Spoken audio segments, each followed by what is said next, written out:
Do you want to get your book actually published? Well, the crucial thing is that you need to learn how story works. Things like comparative titles, a polished proposal, personalized introduction, all those things are nice to have, but what really matters is the story.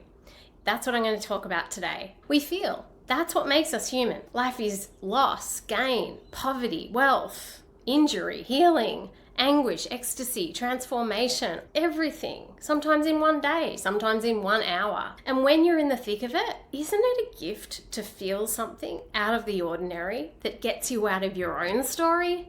That's why I write. That's why I love storytelling. That's what I'm going to talk about today. I'm Louisa. I'm a twice published memoir author and a book coach for narrative nonfiction writers determined to crack the traditional book publishing industry.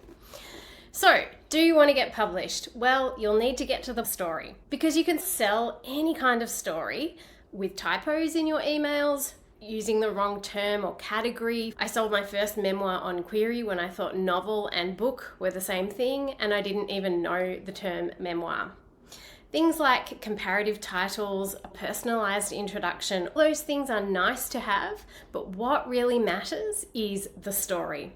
Is this story immediate? Is it apparent? Do I, the reader, immediately know what happened and where and how did they react to what happened next? And why is that important? Place me there, put me into the scene. Stakes, conflict, character. Because character is just another word for human being. And that's who we write for, other human beings. With hearts and lives, and most importantly, with feelings. Start in the thick of it. Then move to the major goal. If there's no goal or no conflict and no question apparent in any of the introductory preamble, in your pitch or proposal, even the first page or chapter, then it's a bit like listening to someone clearing their throat before they get to their name. The story needs to make the reader gasp. You want them to have a physical reaction. Forget their lunch. Forget wherever they were going because they're so invested, they're so gripped. You've taken them out of their life. That is why we read story. That is why we watch story, consume story, and ferociously Google your name after reading the first few pages. Because hey, agents and publishers want you to be able to pull this publishing deal off just as much as you, and that's why they'll Google you. But that's another story.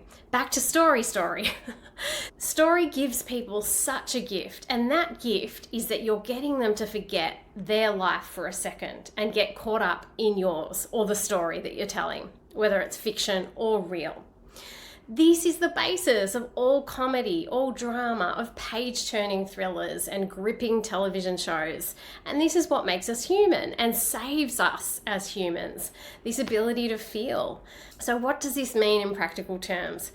Don't start your synopsis, your pitch, or your query with vagaries or generalizations. I've said this many times, but do not start with the backstory. Start in the thick of it. Just get to it. Plunge us into a room, an event, a situation. Show me your character. A little exercise you could do is to write what you think the story is and then start the most important scene and delete everything before that.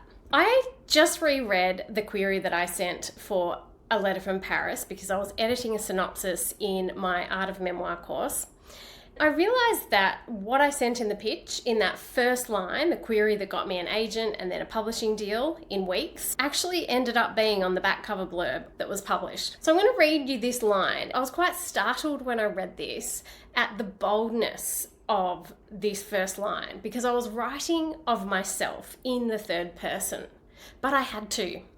That's what gave me shivers about the story, what you're about to hear. So I knew that feeling, that emotion, that physical reaction would give others shivers too. Here's the line, and this is from my memoir biography of my late father, A Letter from Paris.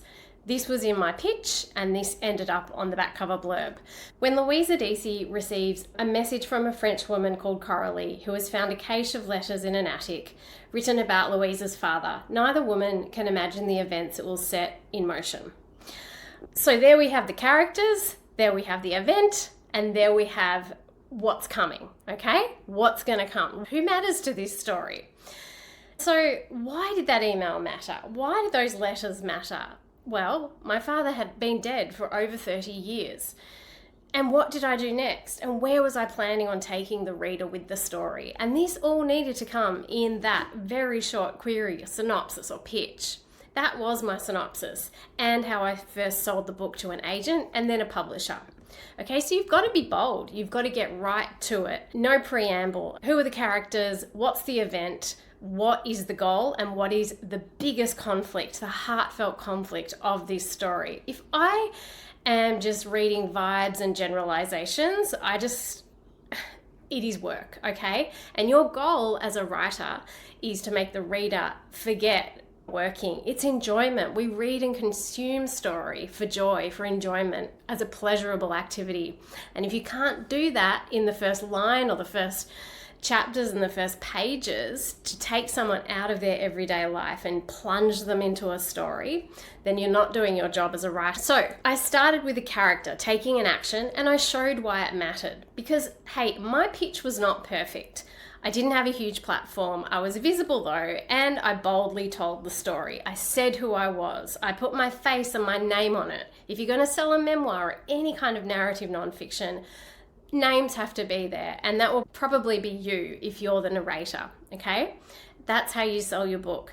You tell the story boldly, you put your name and your face to it. I was Googleable, I was visible, and you tell the truth, and you plunge people right there directly into the story. Because we share so much more in common with each other than you'd think. And that commonality is that we want to feel something from a story. Wonder, or joy, or shock, or surprise. This is what differentiates us from robots, or clouds, or AI. We are in physical bodies and we feel things. We don't all act the same way. We aren't predictable. We have emotions and beliefs and different brains and different instincts and perceptions. And these get us into all manner of situations and stories. So start in the thick of it and get to the point. I've broken down the 6 story star codes that fulfill this human need for a story that makes you feel something. Because after studying bestsellers and, more importantly, reading so many writers' first drafts of queries and synopses and interacting in my program, I can see this pattern to the ones that make me gasp, to the ones that make all of us gasp. There is a pattern and a sequence to story. If you want people to actually keep turning the pages and to feel something, stories hold patterns and sequence. If you want to know the 6 story star codes that make or break a story, fictional or real, take a look at my memoir masterclass, I'll link to it, to learn what those 6 story star codes are. Now, this is my own modality, my own intellectual property, and this is what I teach in depth inside my signature program. But I've broken down the 6 story star codes that fulfill this human need for a story in my complimentary introductory masterclass to give you a sense of exactly what you need to include if you're going to write and pitch and sell a story based on something you've experienced, which is a memoir, or a biography of someone else, and sell that in the high stakes of traditional book publishing. Because fiction or memoir, biography or movie, comedy or tragedy, your goal as a writer should be to make me feel something. And you do that through telling your story this way. We feel. That's what makes us human. Life is loss, gain, poverty, wealth, injury, healing, anguish, ecstasy, transformation, all of it, everything, sometimes in one day, sometimes in 1 hour. And when you're in the thick of it, isn't it a gift to feel something out of the ordinary that gets you out of your own story? That's why I write. That's why I love storytelling. The other day, I had just finished a funeral and I was reminded just what a gift, what a profound work this writing caper is when I was watching a series and I was rehashing the sadness over my loved one who had just died. And I was watching this show and I was determined to find some part that would distract me. And out of the blue, I burst into laughter, completely alone, and I just completely forgot everything that I was worried about because it was so real and she'd drawn me in, and this character and her behavior and the things that she'd done, in this particular situation were just so ludicrous and also relatable that I was taken out of my own story. And I laughed, and what a gift that was. So never doubt the power of storytelling and what a gift it is to other people. So your job as a writer is to find this golden thread and turn it into art by the way you tell the story, okay? Because it's a great privilege to have a reader's attention. If you can hold my attention, if you can hold an agent or a reader or a publisher's attention for more than a few minutes with all that is competing for our attention right now, you have done your job. And for that moment, it's just you and them. It's connection between hearts and humans across the world.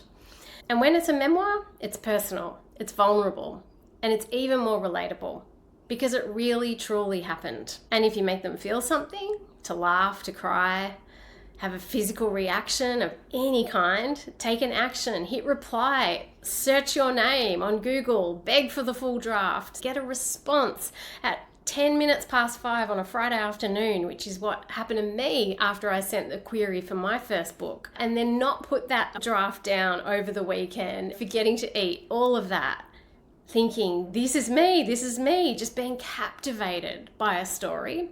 Well, you've cracked the code. You've found the connection. That is art, and that is also being human, and it's infinite, and it's so beautiful. And remember, everyone has a story.